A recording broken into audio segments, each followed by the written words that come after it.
God. I How old is know. the new one? She's almost a year old. Oh, okay. But she Crazy. is, She's like my mom's. she's crazy. My mom's got my ex-girlfriend. Okay, so thank y'all for being here today. We are going to go, we're going to hear food safety in the cafeterias. But all y'all are here today to learn a little bit. Why food safety matters more than ever.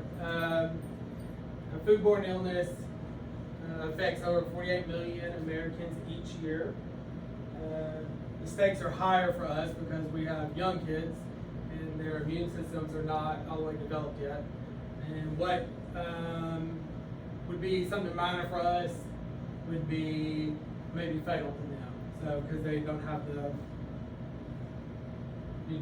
they're not old enough to fight off what we are, that we can.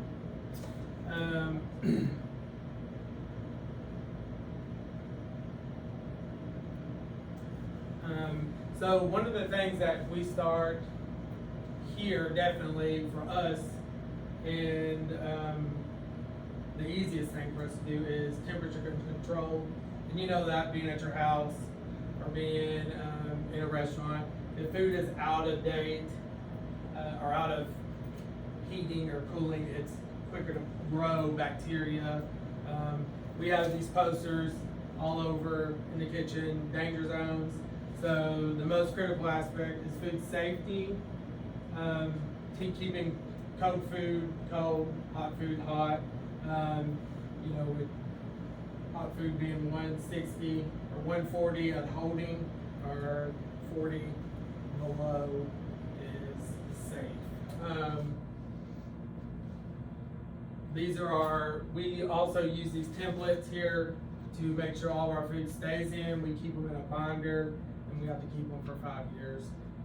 So if there's any outbreak or any thing like that, we can go back to those and say, well, this is what our chicken came in at, this is what it was at this time when we pulled it out, and this is what it was held on in the line. One thing that is missed over a lot is personal hygiene is huge in a kitchen. I know you go through a drive-through or you see things and they come up to the line, they got them long fingernails on and all that stuff. Not here. We ain't doing that here. Everybody has to have hair restraints. We don't make them wear hair nets, but hair restraints. Gloves have to be changed often, and that just helps cut back on cross-contamination and stuff like that, so we can change and wash your hands using gloves. Proper glove usage is we do everything for ready-to-eat food with gloves. Also, not coming in with like oily shirts or dirt, anything like that that could fall into the food that would cause, an illness. Cross-contamination, everybody hears this. I mean, even at your house, you're not gonna go cut chicken on a board and then go ahead and get your salad out and chop it on the same board, but not washing it, that's common sense stuff there. But using proper cutting boards, like in the kitchen, we have color codes for different ones. You have separate areas, like especially with people that have, peanut allergies and stuff like that. You're supposed to have that separate in a different area, so it's not. And then for us here, we will bag that food separately and then give it out to them as they come to the line.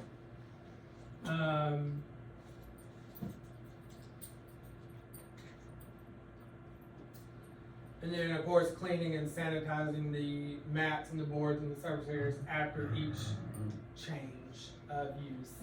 Gosh, I'm getting my cotton mouth up here.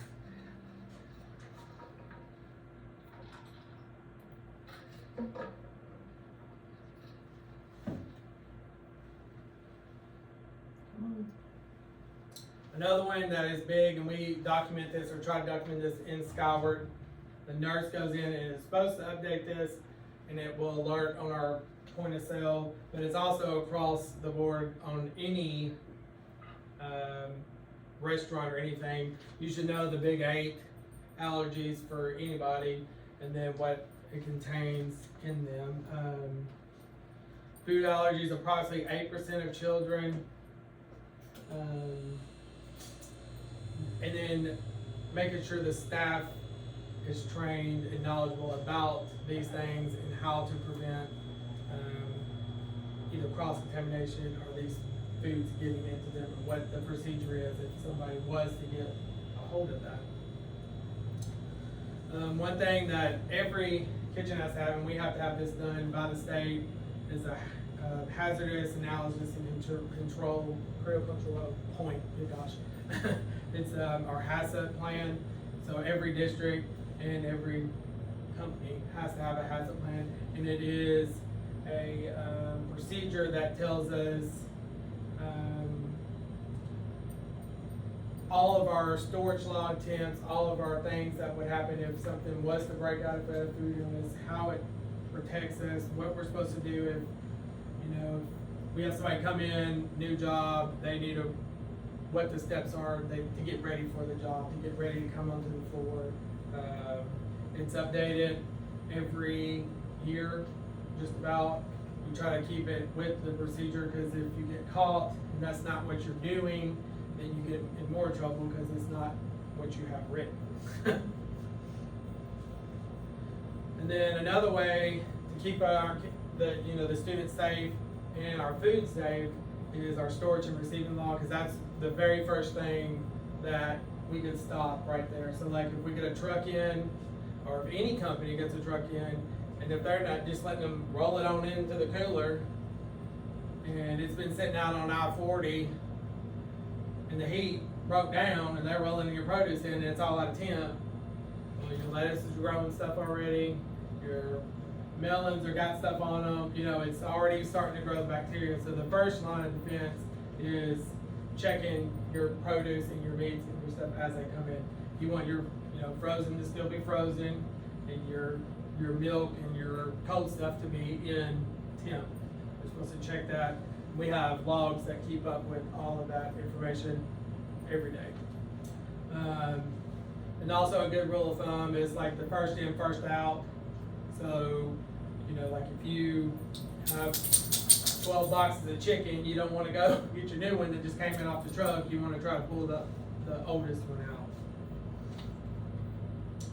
And another one that we are approaching, and that, this is just for schools. I don't know so much about restaurants, but I do know the biggest factor is to make sure that we are staying on top of our training.